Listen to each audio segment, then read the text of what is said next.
Castellanos, he lays out and makes the catch.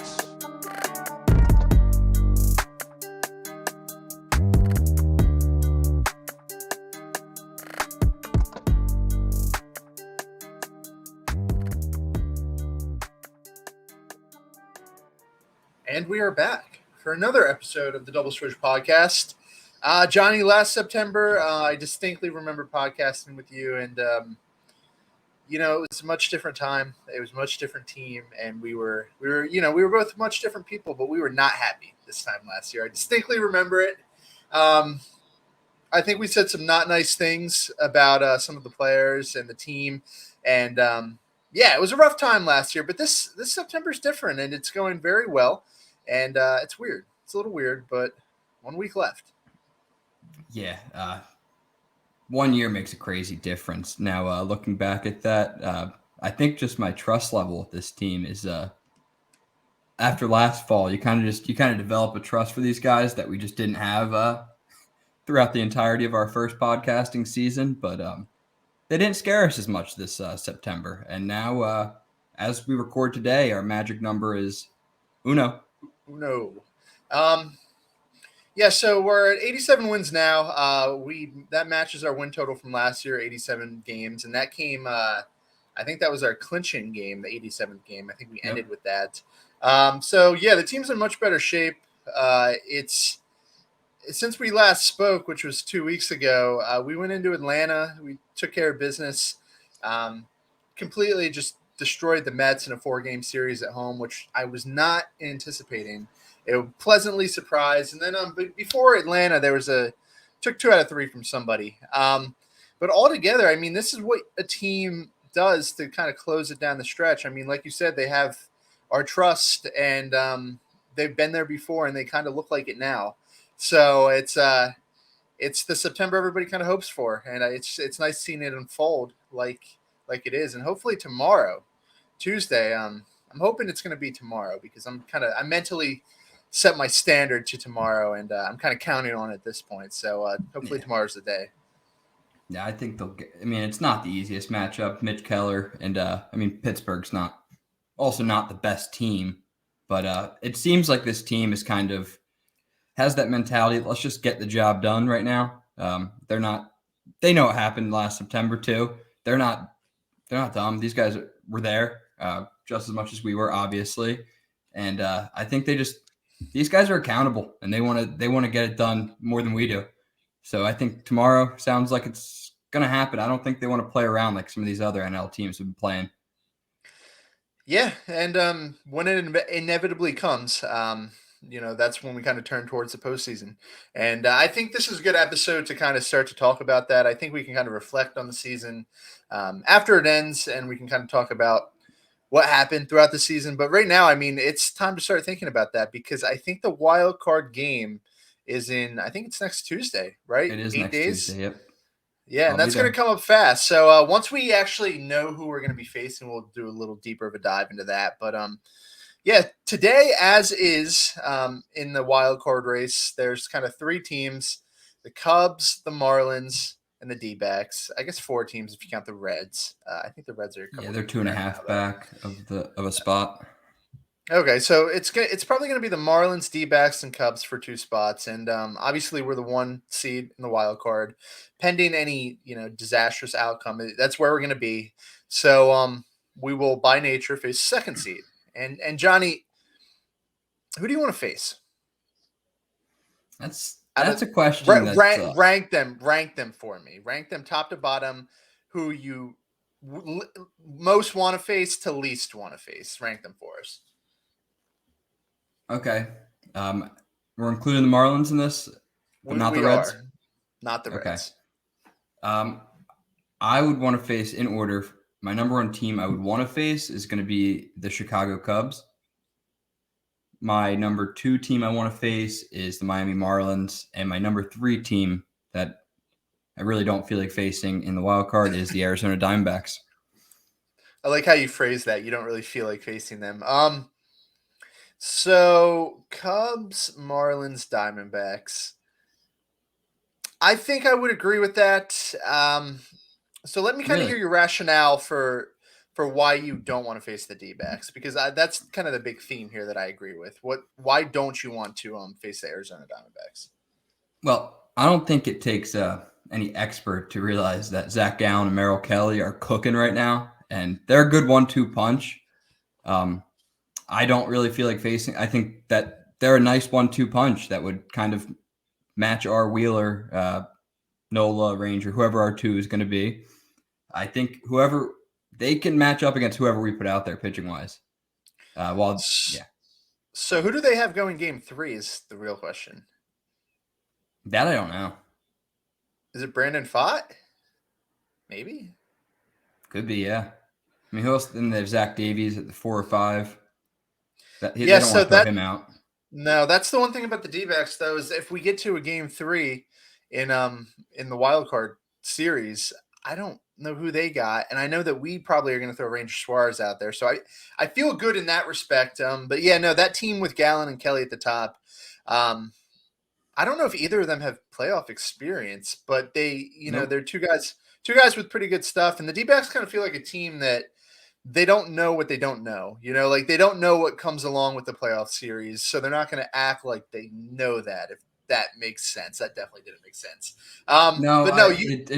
It did make a little bit of sense. Yeah, they'll get in a playoff series, and they're just a bunch of kids excited to be there. Corbin Carroll, Gabriel Moreno. Those are the kids I can kind of think of. Lourdes Gurriel. Yeah, he's not a kid though. Yeah, Christian Walker. They got a bunch of guys here who have not really had any playoff experience. So, I think when they get there, they're not gonna really feel it. Kind of like we did last year. We had a team that did not have a ton of playoff experience, and it was just baseball to us. We didn't feel the pressure or anything. And I think if the D-backs get in that spot, they could be dangerous, and it would be just poetic for Zach Gallen to come kind of home and just carve up the Phillies for 7 innings. I could so see that happening. And Merrill Kelly just sounds irritating to face. The guy he doesn't have the best stuff, but he just knows how to pitch. I just feel like those guys find a way to succeed in games like that. And D-backs are definitely something to worry about. And I'm hoping they aren't gonna be the 2 seed. Yeah, the Phillies I know tend to make that middle tier pitcher kind of look like they're Cy Young in a game like this. Yeah, so and then they annihilate an ace, so they're a tough team to read. Yeah, what would happen is we just destroy Gallen game 1. Kelly would carve us up for 8 innings, and then Brandon Pfaadt would come out of nowhere and just give them 7 strong innings of just no walk, 10 strikeout ball. No, the D-backs do kind of scare me. As to the rest of your list, so you have the Marlins second, and kind of explain that to me. What worries you about the Marlins? I mean, like anyone, they're pitching. You can say their pitching hasn't performed this year, but their pitching talent has always been there. What pitching? That staff's Sandy's out for the season. Sandy's out for the season. Edward Cabrera, sure. Luzardo is probably getting the ball game 1, and yes, Luzardo does scare me. I mean, those 3 are tough in a wild card series because it would probably go Luzardo, Alcantara, Edward Cabrera. Sandy's done for the season. You're not listening. Sandy's done for the season? Sandy's done. Yeah, Sandy's donezo. And I think Sandy might need Tommy John. Don't mark my words on that, but he's definitely not pitching again this year. So I'm not up to date on the Marlins news. What does that change about your opinion of the Marlins? Does that change anything in terms of your list? It actually could make a big difference. I might put them at the top. But for some reason, I just don't just a gut feeling. I don't feel like playing the Marlins either. I know. I had that feeling too, and it's tough to put into words because we match up kind of well against them. We do, all things considered. And that's a team now that, I mean, you have Luzardo in game 1. I guess you have Edward Cabrera in game 2. Yuri Perez is hurt too, who actually would have scared me as well. He's hurt. And then game 3, I think they go either Braxton Garrett or Johnny Cueto, which not super scared of. That's a team, if healthy, scares me, but as is, that I don't know how like potentially scary that team could be. It's the fact that they're the division rival, and Yeah, that's it's the just only thing. there's more fuel on that fire than there would be against like just the D-backs, which is kind of a random matchup, all things considered. They would love to come to Citizens Bank Park. All the talk of the fans and how hard of an atmosphere it is to play, and they would love to come here and just take care of business. Nothing would give them more pleasure, and I just don't want to deal with it. No, and I personally don't think they're going to make the playoffs. That's another gut feeling. Marlins fans, if you're listening, sorry, I don't believe in your guys. But at the end of the day, I think it's going to end up being the Cubs that we end up playing, and I think that's a team I prefer to play. I think it's a team with the least momentum and the starting rotation that. Now that you told me the Marlins news, I guess their rotation scares me the least, but the Cubs rotation does not scare me. So let's talk about the Cubbies here for a sec. So Let's. Game 1, I'd imagine they're going Justin Steele, right? Definitely. He's really good. And he has also never been in a playoff series. And he's also one of those guys like Merrill Kelly who does not have the best stuff, who we don't think we're going to have the most success against. I just don't think that – I don't know. It's just something about this team. I feel like those types of guys always have success against us, and it's kind of annoying. But I don't know if Justin Steele is the guy I really want to face. Number 2, who's game 2? Are we looking at Marcus Stroman or Jameson Taillon? Could be Taillon or Hendricks. Stroman just getting back to starting games. He had been shut down for a while. I don't think he'd be I could be wrong, but I don't think he'd be ready to start. Okay, so you're looking at Steele, Taillon, Hendricks / Stroman. Yeah, you're right. I mean, that team doesn't really scare me, and it's always those teams that end up, doing the most damage. But no, I think all things considered, I'd want to face the Cubbies too. And I know they have a really hard schedule. I think they're facing the Braves now, and they close out the season with somebody really good too. So they do have the hardest schedule from here on out. So, I mean, if I had to put money on it today, I think it's going to be the D-backs. I even think the Marlins might sneak in there over the Cubs. But wow. Yeah, I mean, if everything falls together, I would certainly not mind facing the Cubbies in a series that it's not the most exciting series, but it's a series that I would go in feeling pretty confident about. Yeah, I think it makes for everything aside, just pure baseball excitement. I think it makes for exciting baseball. I think both these teams after game 1 know that the rest of the rotation could hit or miss. You don't know. So both teams are going to have to be reliant on the bats in that series. Like, they're not going to be betting on shutouts. Neither team, Yeah, I think if you were to rank all the pitchers in this entire 3-team mix, I think the pitcher I would want to face most is Jameson Taillon. I just come on, give me that guy in game 2, and I feel great about it because I'm obviously biased. I actually saw us beat up on Jameson Taillon earlier in the season, and nothing about his profile scares me at all. I just think that if you look at I think once you get to the playoffs, tools kind of they play up in the playoff series, and that's why you have the star power teams kind of just make a little bit of noise. I don't feel that with the Cubbies, and especially their staff. I think that's a team that they're good enough to be in the playoffs, but they're not really good enough to go deep. And I just think we have more. We have more, and they're not going to be able to handle it. All right, Josh. It sounds like based off our tone, just talking about these 3 teams, that frankly we're not worried about. We're not. I mean, yeah. I mean, I know we can't get ahead of ourselves. That sort of thing, one game at a time, and I think the Phillies are going to stick to that. No one's taking this for granted. But none of these teams are a bad matchup for us. Would you agree? No, they're all very good matchups. I mean, even down the stretch run, I kind of always even the teams that were farther down, the Reds, the Giants. I just something about this team. I feel really good about us going up against these kind of mid-tier National League teams. Once you start talking about the upper tier teams, it gets a little different. But I think they should they're experienced now, and they should take care of business against whoever they face in that first series. As for the second series, that's a whole nother episode, and we're not even close to that point. But probably don't need to get into that quite yet. Yeah, it's just I feel really good, and I honestly felt pretty good last year facing the Cardinals. It's just if you're in a series like this, it's because you're flawed in some aspect as a team.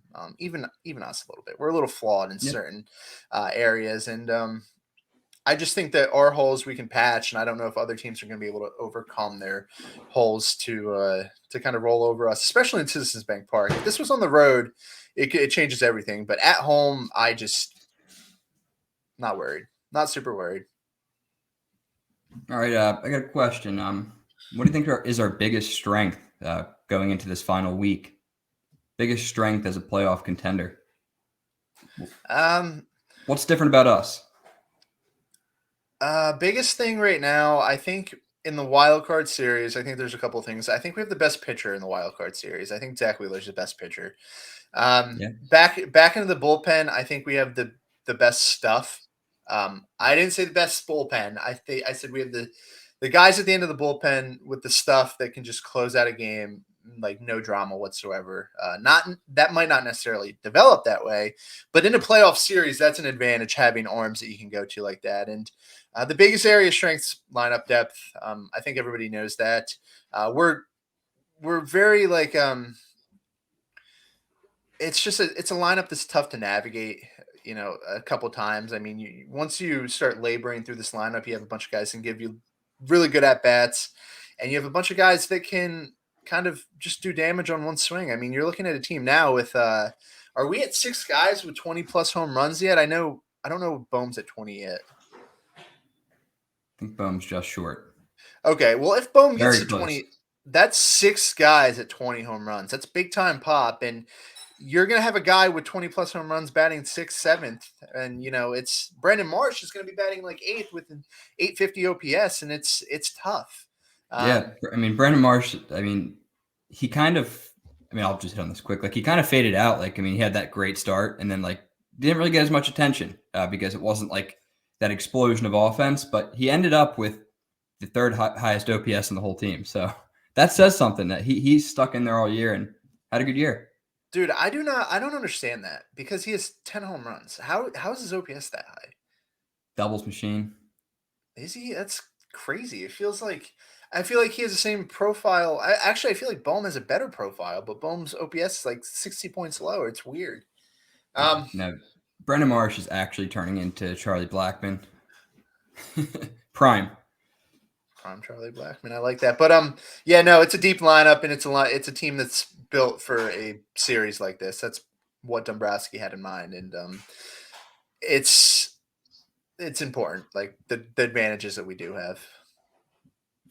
I guess that what's the biggest disadvantage?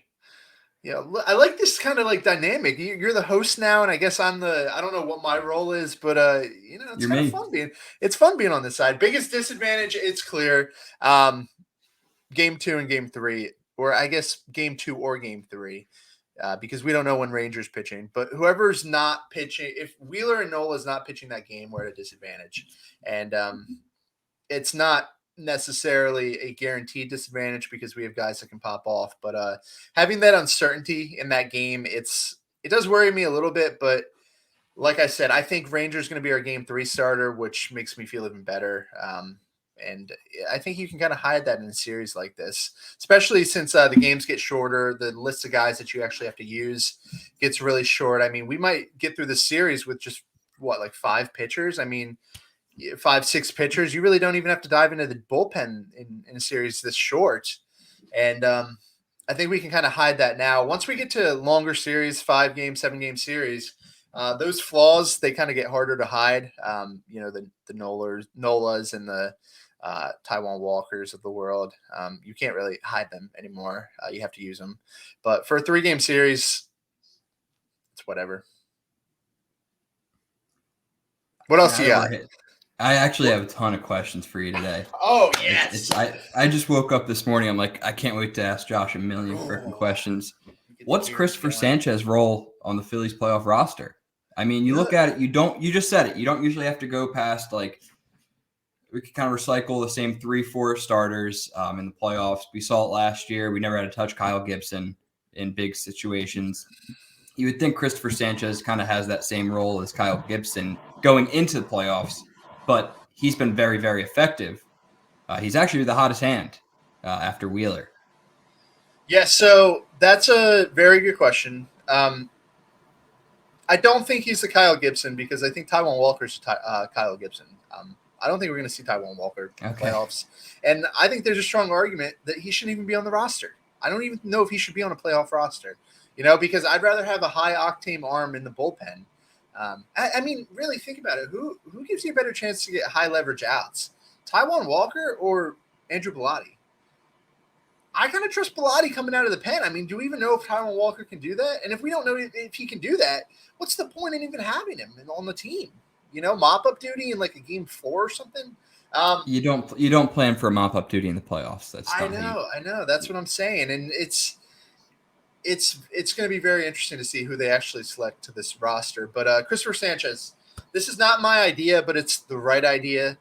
You go Aaron Nola in game 2, and the moment that you sense any ounce of trouble from Aaron Nola, you go to Christopher Sanchez right away. And if that means that you get 3 innings out of Aaron Nola, that means you get 3 innings out of Aaron Nola. That's just the way it's going to be, And then you look at Christopher Sanchez, you get him to go through the lineup once. That can just be 3 innings out of Christopher Sanchez, and then you patch it along. You kind of go to your bullpen, and it's fortunate that he has like relieving experience, but I think he should be used kind of like Ranger, like early on in his career, and even last year's playoffs. Just he's a weapon, and we need to use him. We need to see him in this 3-game series. That's for sure. Yeah, I think we will. Thompson touched on it a little bit. Didn't want to give too much away, but you can clearly tell that Phillies did not plan for Christopher Sanchez to develop this quickly. That changeup, did you watch the other night? Oh, the 10 strikeouts. Changeup's nasty. I love pitchers with good changeups.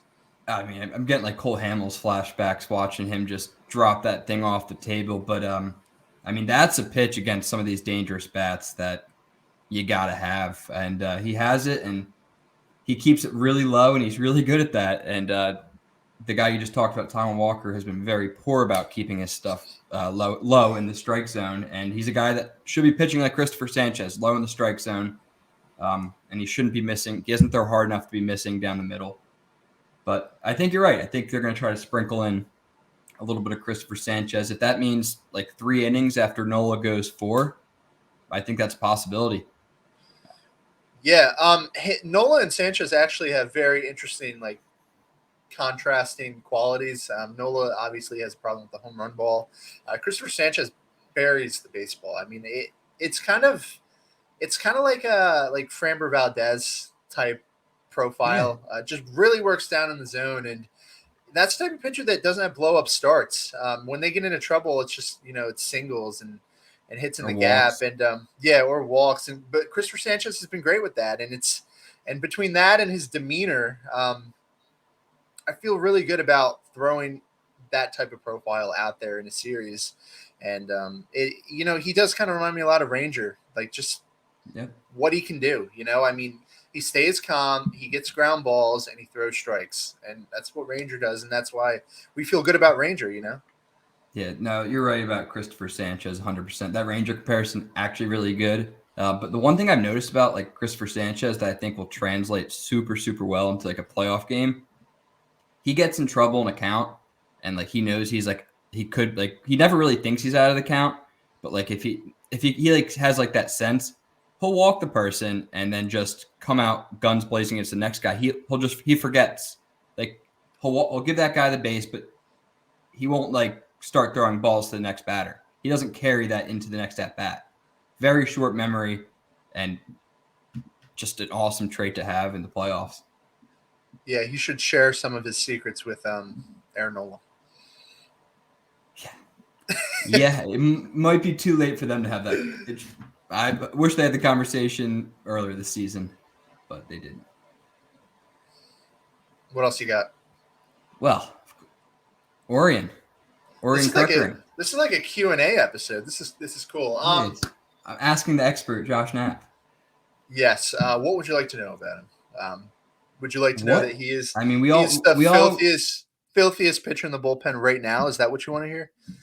I mean, you got to give away your answer pretty early there. I didn't get to ask a question, but we all saw the filth last night. That was last night, right? Yes, it was. That was incredible, as advertised, and his command, it was exceptional, and his fastball was popping. He looks better than most of the guys in our bullpen right now. Whose high leverage job is in danger? Is he going to get high leverage innings? Is that a possibility? I mean, it seems like the possibilities they're leaving it open with him. He's kind of going to earn what he gets, sort of thing. I don't know if anybody's high leverage opportunities are in danger. I know that Hoffman and Sir Anthony have switched spots. Hoffman's an 8th inning guy now, which he deserves, and Sir Anthony just pain. It's just pain right now with Sir Anthony because he's close. The stuff looks fine, but it's just kind of heartbreaker after heartbreaker when he's on the hill. And then you have Kimbrel, whose job's pretty safe, and then you have the two lefties who. Obviously, he's a righty, so it's a little different. Like you can't take a lefty spot. I don't know if he's going to get high leverage innings, but I think I guess high leverage innings is so like subjective because I could see him coming in the 6th inning when the game's on the line and getting big outs. But I don't know if Wheeler goes 7, I don't know. I don't think he's coming out for the 8th. I think we'll go to Hoffman and Kimbrel or Alvarado and Kimbrel. So I think there's a bunch of guys still ahead. That answers my question. Yeah, there's guys ahead of him still. You think in a game where like a starter goes 7, we probably won't, and we've got the lead, we won't be seeing him. But if we got a guy that goes 5, we'll probably see him in the 6th or 7th. Yeah, that's exactly it. I think if someone goes 5 or 6 innings, I think there's a chance we see him in the 7th. But with the way Hoffman's been pitching, he's earned all the trust that we've given him, and Kimbrel's the guy. Kimbrel's the 9th inning guy, and if it's not Kimbrel, it's Alvarado. So that was kind of an unanswerable question because you know how Rob Thompson kind of does the bullpen in the playoffs. Alvarado could be in the 7th or 6th inning if there's a tough lefty matchups. We might see. I honestly think the way Rob is, we could see one game Alvarado in the 6th, Kirkering in the 8th. And then it could be flip-flop the next day or something. So that was kind of a trick question on you. Yeah. So he pretty much, you think he locked up his postseason spot with 10 pitches pretty much. That's how good he was. Pretty much. I mean, I just think the whole organization has to see the importance of having a guy who nobody has seen yet when we face these NL teams that we've played a million times and we've had the same starting staff for like 3 or 4 years. I mean, they've seen our top 3, like the NL teams, and they've seen our bullpen arms. Like it's new. They don't know the shape of his pitches. That's an advantage. We'll take advantage of it. Yeah, you're so right. I mean, this is kind of unrelated to that, but another point about the Marlins is how many times have the Marlins faced Aaron Nola? Like they know exactly what's coming with Aaron Nola, and they know exactly what's coming with like Craig Kimbrel too. Like you're right in that it's good having guys who they don't know, and to see that slider real quick. I guess this is like a 2-part question, but first off, what are the 3 best pitches in the organization? Do you think, and do you think his slider is one of the 3 best pitches, individual pitches? Yeah. So you think it's 1? No, I think it's top 3. But what do you have? You have Alvarado's slider, which I think is filthy. Yeah, I think Nola's or Wheeler's fastball's got to be a top 3 pitch. Yeah, Wheeler's fastball. I mean, just because this is a tough question because there's a lot that goes into like a lot of factors here. But I mean, Wheeler's just command for his fastball and his just being able to do whatever the heck he wants to do with his fastball has to give him that top spot. It's the fastball that's got us to where we are these past couple of years.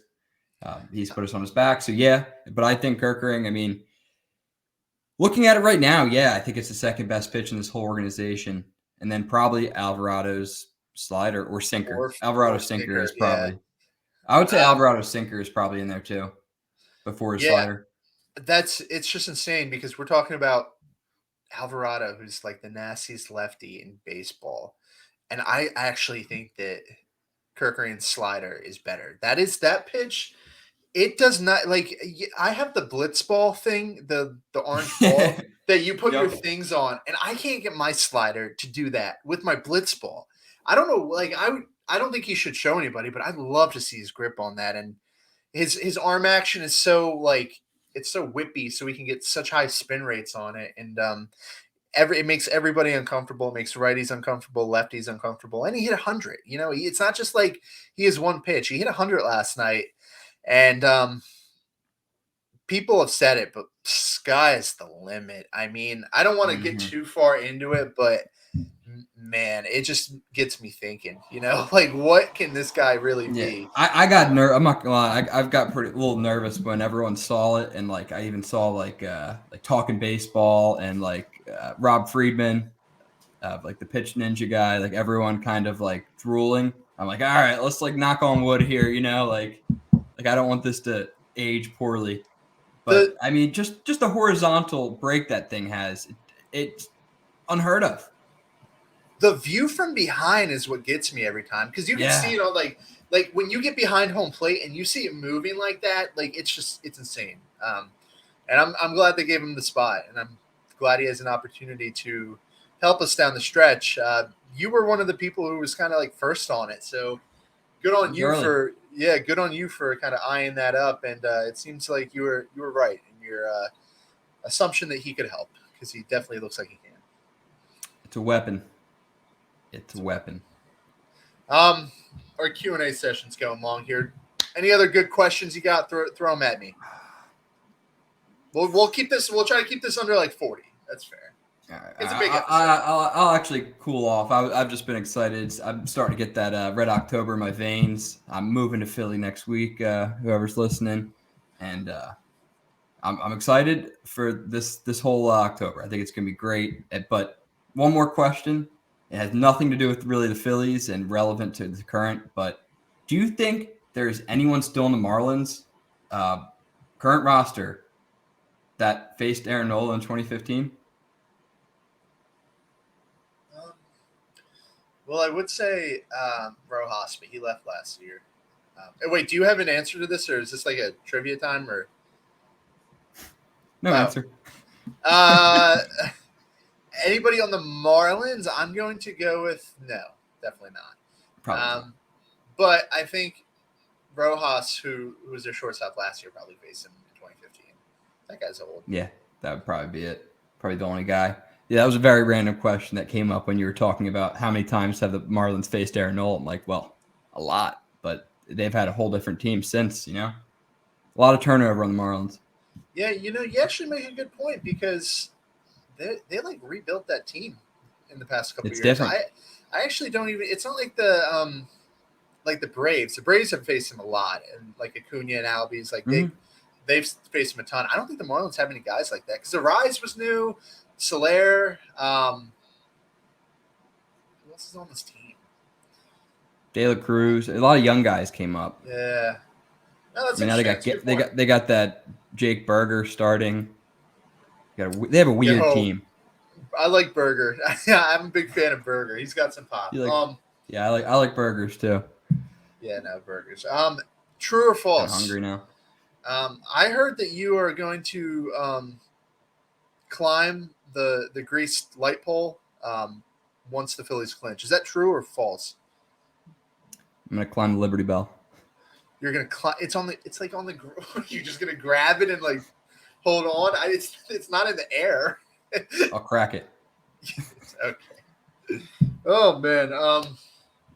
I think it's a good point to end on. I don't know how to follow that up. Ooh. Yeah. No. If they never mind. I am not going to even say that out loud. Oh, that's one of those intrusive thoughts that you don't say on a podcast. But double switch after dark. Yeah, it's one of those days, folks.